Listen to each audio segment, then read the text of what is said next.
Good morning, students of class 6. Again, I welcome to you to learning the chapter number 10 of history. In the previous video of this chapter, we have learned about the Prashastis and the Prashastis of the Harshvardhan, Harshena, and the many more Pallav, Chalukyas, and Samudragupta. But today we have learned a new kind of army. हमने देखा कि इतिहास में जब हम बात करते हैं पास्ट में तो इतने सारे राजा थे जिसके अंदर हमने हर्षवर्धन के बारे में पढ़ा, हम लोगों ने पल्लवास चालुक्यास के बारे में पढ़ा, पुलकेशिन के बारे में पढ़ा। तो देखिए उस समय का जो था, मैंने आपको पिछले वीडियो में बताया था कि उस समय की जो एडमिनिस्ट्रेशन होती थी उसमें क्या होते थे, बड़े बड़े पोस्ट हुआ करती थी। जैसे आज हमारे होम मिनिस्टर, डिफेंस मिनिस्टर वगैरह हुआ करते, तो उसी तरीके से कुमारामत्य हुआ करता था, महादंडा नायक हुआ करते थे, राजा हुआ करते थे। तो उस समय पे देखिए बच्चों, एक नई प्रकार की सेनाएं भी बनाई गई। Like earlier ruler, some of these kings maintain a well organised army. जैसा आप देखते हैं हमारे देश की जो सेना हमारे लिए कितनी इंपॉर्टेंट होती है, आर्मी जो कि हमें प्रोटेक्ट करती। तो उस समय के जो राजा थे वो भी अपने यहाँ पे बहुत अपने साम्राज्य के अंदर, अपने एम्पायर के अंदर बहुत अच्छी सेना रखते थे जिसमें सभी प्रकार के सोल्जर हुआ करते थे। तो देखिए किस प्रकार की, with elephants, carrier, cavalry and foot soldier. अब देखिए इसके अंदर जो कुछ होते थे वो किस प्रकार के होते थे, जिसमें हाथी हुआ करते थे कि हाथी पे सवार होकर सेना में जो सेना है बनाई जाती थी, रथ का यूज़ किया जाता था, घुड़सवार होते थे, और साथ ही साथ जो लैंड आर्मी के लिए पैदल सिपाही भी हुआ करते थे। Besides there were military leaders who provide the king with troops whenever he needed them. और उसके अलावा देखिए मिलिट्री लीडर, जैसे आज हम बोलते हैं कि कमांडर ऑफिसर्स बोलते हैं, तो उसी समय के उस सेना के कुछ सेना नायक भी होते थे जो आवश्यकता पड़ने पर राजा को सैनिक की सहायता दे रहे। जैसे मान लीजिए उन्हें कोई फाइटिंग करनी है, कोई बैटल लड़ना है, तो उसके लिए उन्हें सेना की नीड होती थी, तो उस समय उन्हें प्रोवाइड करते थे। They were not paid regular salaries. और देखिए कि जैसे आज हम देखते हैं कि जो आर्मीज़ होती है उसके अंदर जो सोल्जर्स उन्हें रेगुलर सैलरी दी जाती है, बट उस समय जो सेना के जो सिपाही होते थे उन्हें रेगुलर सैलरी नहीं दी जाती थी। Instead of some of the receive grant of land. और देखिए उन्हें वेतन नहीं दिया जाता बल्कि उन्हें अपने काम के बदले में कुछ लैंड दिया जाता था, भूमि दान किया जाता था, this to maintain soldier and horses. और ताकि वो जो ज़मीन होती थी उससे वो टैक्स वसूला करते थे, जिससे वो अपनी सेना की जो हाथी हुआ करते थे और जो घोड़े होते थे उनकी देखभाल किया करते थे। And provide equipment for the warfare. और साथ ही साथ सोल्जर्स को लड़ने के लिए, युद्ध के लिए हथियार भी जुटाया करते थे।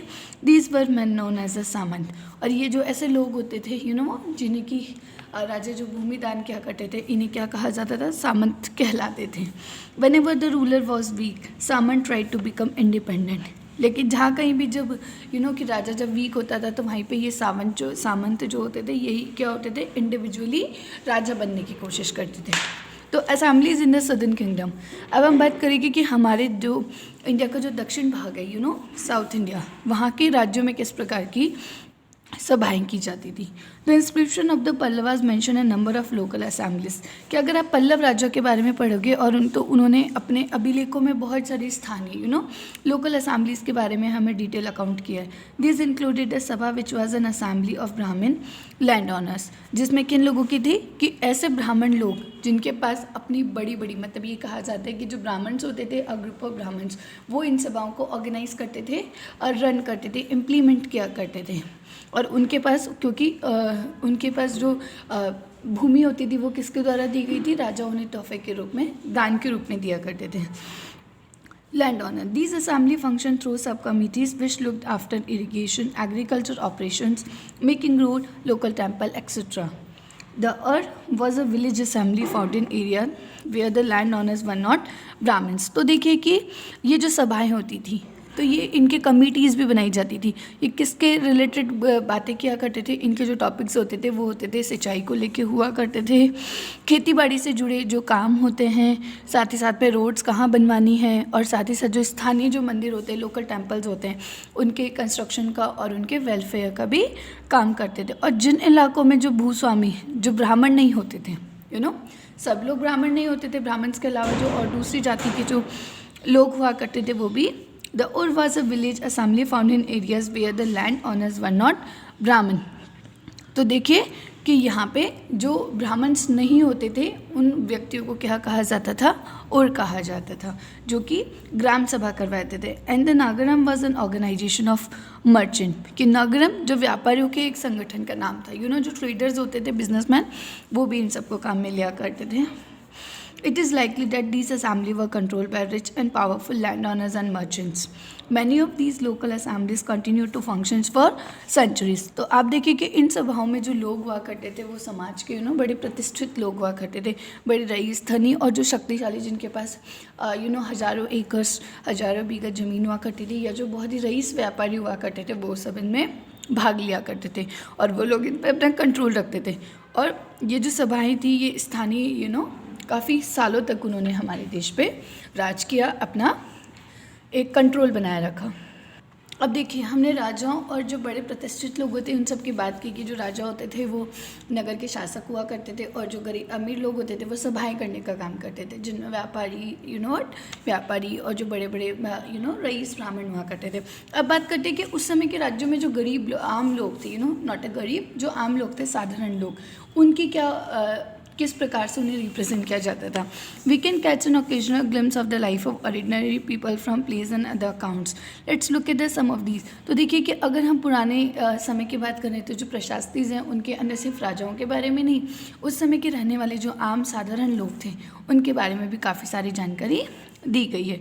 तो देखिए कालिदास, कालिदास जो एक बहुत महान कवि थे, जिन्होंने अपनी रचनाओं में वहाँ के राजा महाराजों के अलावा वहाँ के जो जनसाधारण थे उनके बारे में भी बहुत कुछ लिखा है। तो देखिए, Kalidas is non for his play depicting life in the Kings court.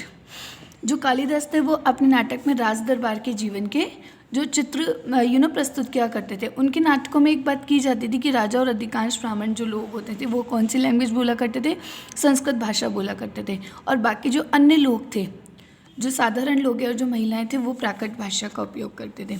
तो देखिए, an interesting feature about these places that the king and most Brahmins are shown at speaking Sanskrit. ये कहा जा सकता है कि जो उस समय के राजा थे और जो ब्राह्मण्स थे वो कौन सी भाषा का प्रयोग करते थे, अपने बोलने में संस्कृत भाषा का प्रयोग करते थे। While women and man other man the king and Brahmans use Prakrit language, और जो अन्य साधारण लोग थे वो प्राकृत भाषा का प्रयोग किया करते थे। His most famous plays, Abhigyan Shakuntalam, is the story of love between a king named Dushyant and a young woman named Shakuntala। जैसे तो देखिए, जैसे कालिदास की एक रचना है वो तो उन्होंने एक स्टोरी बनाई थी जिसका क्या नाम है, अभिज्ञान शाकुंतलम, जिसमें उन्होंने एक अमीर राजा के बारे में और एक गांव में रहने वाली एक लड़की शकुंतला की लव स्टोरी को कि उसमें दिखाया गया। उसमें बताया उनकी एक प्रेम कहानी, this is a love story of Raja Dushyant and the Shakuntala. इस नाटक में देखिए क्या किया गया, we found an interesting description of the plight of a poor fisherman in this play.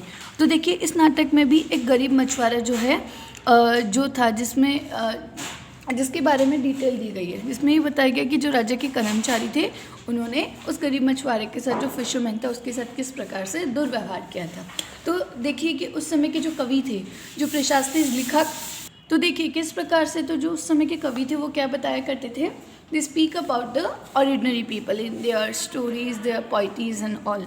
A fisherman finds ring, देखिए किस प्रकार, देखिए जो कहानी है राजा दुष्यंत की, जिसमें कि एक मछुआरा जो था, किस प्रकार से उसका उल्लेख किया गया है कि मछुआरे को किस प्रकार से अंगूठी मिली थी। A fisherman found a precious ring which the king had given to Shakuntala. तो देखिए, अगर आप कहानी पढ़ेंगे अभिज्ञान शाकुंतलम के, तो उसमें क्या दे रखा है कि जो राजा दुष्यंत थे वो शकुंतला से बहुत अधिक प्रेम किया करते थे, और उन्होंने अपने प्रेम की निशानी के रूप में शकुंतला को एक अंगूठी दी थी। लेकिन एक बार जो शकुंतला थी वो नहाने के लिए गई थी नदी के किनारे, तो उसकी हाथ से वो अंगूठी फिसलकर पानी में, नदी में गिर गई थी। तो उस समय जो मछुआरा था वो मछली पकड़ रहा था, तो जो मछली जो थी और जो अंगूठी थी वो मछली के पेट में चली गई थी। तो जब मछुआरे ने मछली को पकड़ लिया और जब वो अपने घर लेकर आया, उसने जब मछली के पेट को कट किया तो उसने देखा कि उसमें एक बहुत ही कीमती अंगूठी मिली, जो कि किसने दी थी, राजा दुष्यंत ने शकुंतला को दी थी, but which had been accidentally swallowed by a fish when he went to the palace with it. The gateman accused him for theft। तो देखिए, जब वो अंगूठी जब उसको मिली तो अंगूठी उस मछुआरे को लगा कि ये कीमती अंगूठी तो किसी राजा की हो सकती है, तो राजा को तोहफे के रूप में देने गया। तो जब वो राजमहल पहुंचा तो वहाँ के जो द्वारपाल थे, गेट कीपर, उन्होंने सोचा कि ये गरीब मछुआरा, इसके पास कहाँ से ये सब आएगी, तो उस पर उन्होंने चोरी का इल्ज़ाम लगा दिया। एंड द चीफ पुलिस और officers were rather rude. However the king was happy when he saw the ring and sent to reward for a fisherman. लेकिन जब राजा को पता लगा कि ये अंगूठी किसकी है, राजा की है, तो उन्होंने उस फिशरमैन को बुलाया और उसे अवार्ड दिया गया। Then the police officer and the gateman decide to take a share of the reward and went along with the fisherman to have a drink. तो देखिए, जब अंगूठी को देखकर बहुत खुश हुए, उन्होंने मछुआरे को क्या दिया, इनाम दिया। लेकिन जो द्वारपाल थे और पुलिस वाला था, वो उस मछुआरे से क्या करना चाहते थे, कुछ हिस्सा वो इनाम का लेना चाहते थे, उससे हड़पना चाहते थे। और इसके लिए उन्होंने क्या किया, वो मछुआरे को अपने साथ शराब खाना जहाँ पे मदिरा पान किया जाता है वहाँ पे उसे लेकर गए। तो देखिए, इन स्टोरीज़ में क्या बताया गया है कि do you think that if a woman find something and reports this is to the police would do be treated like this today. तो ये बताया गया है कि ये जो कहानी है कि हम जो पढ़ते हैं कि पुराने समय में अगर कोई गरीब व्यक्ति के साथ जो अमीर व्यक्ति या जो पावरफुल मैन होता था, वो उनके साथ हमेशा क्या करते थे, टॉर्चर करने की कोशिश करते थे। तो okay, The Chinese pilgrim Fan Xian notices the pillars of those who were treated as the untouchable by the high and mighty. They were expected to live on the outskirts of the city. He writes, if such a man enters a town or a marketplace, he strike a piece of wood. In order to keep himself separate, people hearing this sound know what it means and avoid touching him or brushing against him.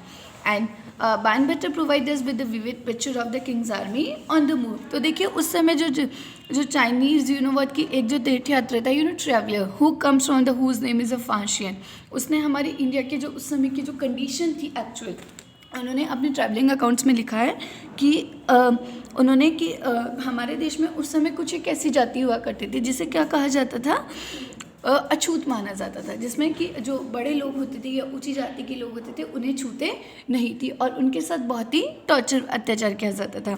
जिन्हें ऊंचे और शक्तिशाली लोग क्या माना करते थे, अछूत मानते थे। इन्हें शहरों के बाहर रहना पड़ता था और बताते कि जो अनटचेबल पीपल होते थे इन्हें शहर के बाहर रहना पड़ता है। और साथ में वो ये भी लिखते हैं कि अगर इन लोगों को शहर या बाज़ार के भीतर आना होता था तो वो सभी को आगाह करने के लिए कि वो शहर में एंटर कर रहे, इसके लिए वो बाजार के लकड़ी के एक टुकड़े पर चोट करते रहते थे। और जब सब लोग की आवाज़ सुनते थे तो सब लोग उससे दूर चले जाते थे। तो देखिए, इस प्रकार से आवाज़ सुनकर लोग सतर्क होकर अपने को उन लोगों से वो छू ना पाए, इसलिए उन लोगों से खुद को बचाते थे।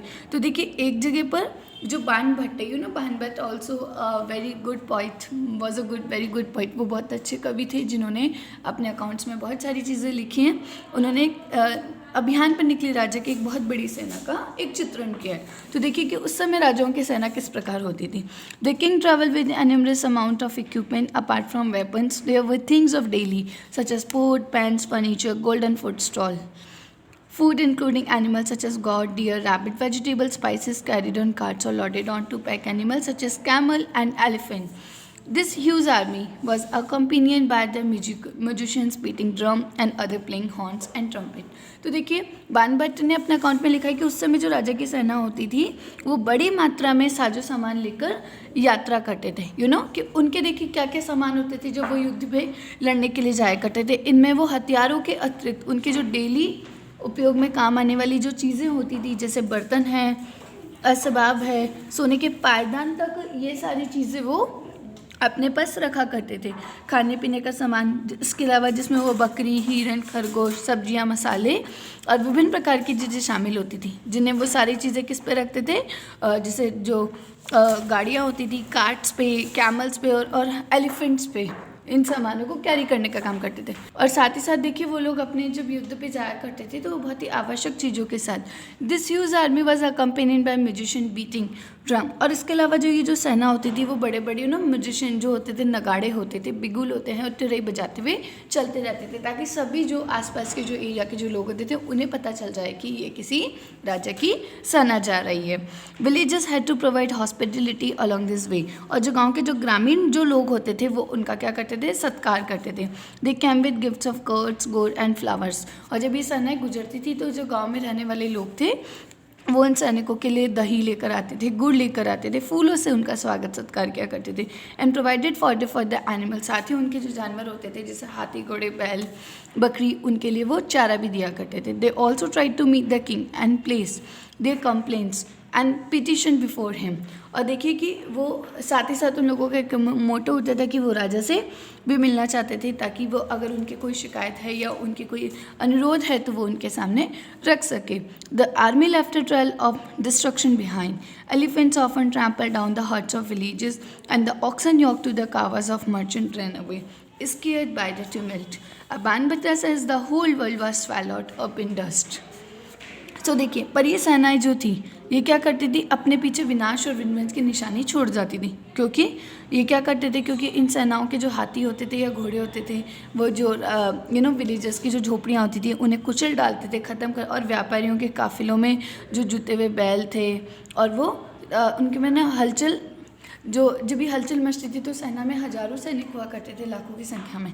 तो इस वजह से जो उनके जो जानवर थे वो भाग खड़े होते थे। बानबट लगते हैं कि पूरी जो दुनिया थी वो एक धूल डस्ट के एक समुद्र में डूब जाती थी।